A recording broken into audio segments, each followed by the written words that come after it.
विधानमंडल के मॉनसून सत्र का दूसरा दिन और आज दूसरा दिन बीजेपी के लिए काफ़ी अहम दिन है, क्योंकि कल जहां पर विधायक दल की बैठक बीजेपी ने बुलाई, तो आज बीजेपी कोर कमेटी की बैठक बुलाने जा रही है, जहां पर विधानसभा चुनाव के साथ साथ विधानमंडल में कैसे विपक्ष को काउंटर करना है सदन के अंदर और सदन के बाहर, इस रणनीति पर काम किया जाएगा। बताते चले हम आपको कि आज 5:30 बजे बीजेपी ने कोर कमेटी की बैठक बुलाई।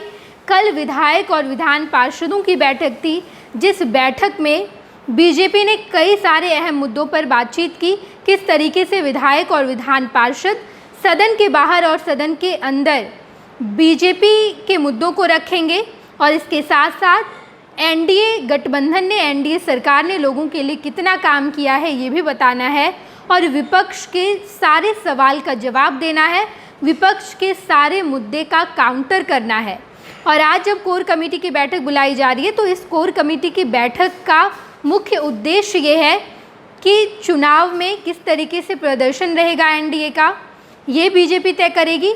एनडीए के बाकी तमाम घटक दलों के साथ बीजेपी कैसे सामंजस्य बैठाएगी, इस पर भी बातचीत होगी। और इसके साथ साथ बीजेपी किस तरीके से प्रधानमंत्री नरेंद्र मोदी के विज़न को लोगों तक पहुंचाएगी, इस ब्लूप्रिंट पर भी काम किया जाएगा। आज 5:30 बजे बैठक है। मॉनसून सत्र का आज दूसरा दिन है।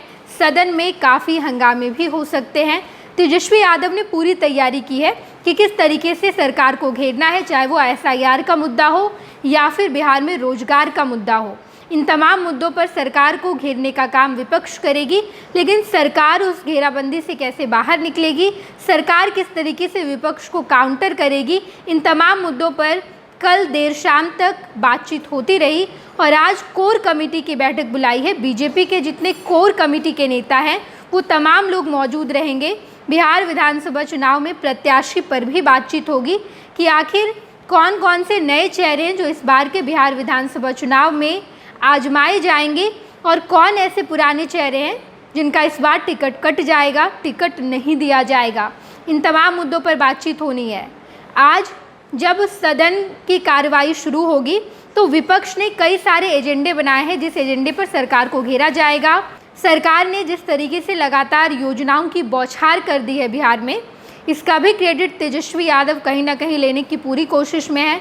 चाहे वो पेंशन का मुद्दा हो, सामाजिक सुरक्षा पेंशन जो सरकार की तरफ से बढ़ाई गई, इसका भी क्रेडिट कहीं ना कहीं तेजस्वी यादव ले रहे हैं। उन्होंने कहा कि हमने ही सबसे पहले ये आवाज़ उठाई थी और डरकर सरकार ये काम कर रही है। अगर मेरे ही बनाए गए योजनाओं पर काम करना है, अगर मेरे ही विज़न पर काम करना है, तो अच्छे से कीजिए। मैंने तो 2000 की बात की थी और आप 1100 बढ़ा रहे हैं। इसके साथ साथ तेजस्वी यादव ने यह भी कहा है कि मुफ्त बिजली की बात भी हमने की थी।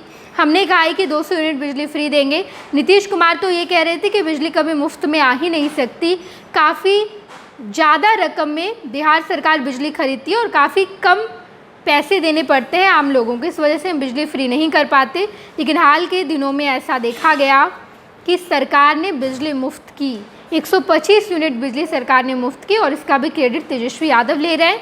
और ऐसे में जब आज सदन में तेजस्वी यादव और मुख्यमंत्री नीतीश कुमार आमने सामने होंगे, तो किस तरीके से सत्ता पक्ष अपनी बातों को रखेगा, विपक्ष के तमाम सवाल का जवाब देते हुए।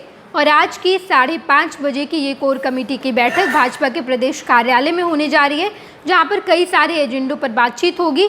बैठक के बाद क्या निष्कर्ष निकल कर आएगा, हम सब कुछ आपको बताएंगे। आप देखते रहिएगा first Bihar Jharkhand. World class surgery सेवाओं के लिए नेताजी सुभाष मेडिकल कॉलेज एवं हॉस्पिटल में न्यूरोलॉजी, आधुनिक माइक्रोस्कोप से विभिन्न तरह के ब्रेन एवं स्पाइन की सर्जरी, यूरोलॉजी, लेजर और लैप्रोस्कोपी जैसे अत्याधुनिक इक्विपमेंट से यूरोलॉजी से संबंधित सभी प्रकार के उपचार, प्लास्टिक सर्जरी, कोई कठिन घाव या विकृति, facial, nose job, laser surgery एवं सभी तरह की cosmetic surgeries. NSMCH, Amhara, Bihta, Patna.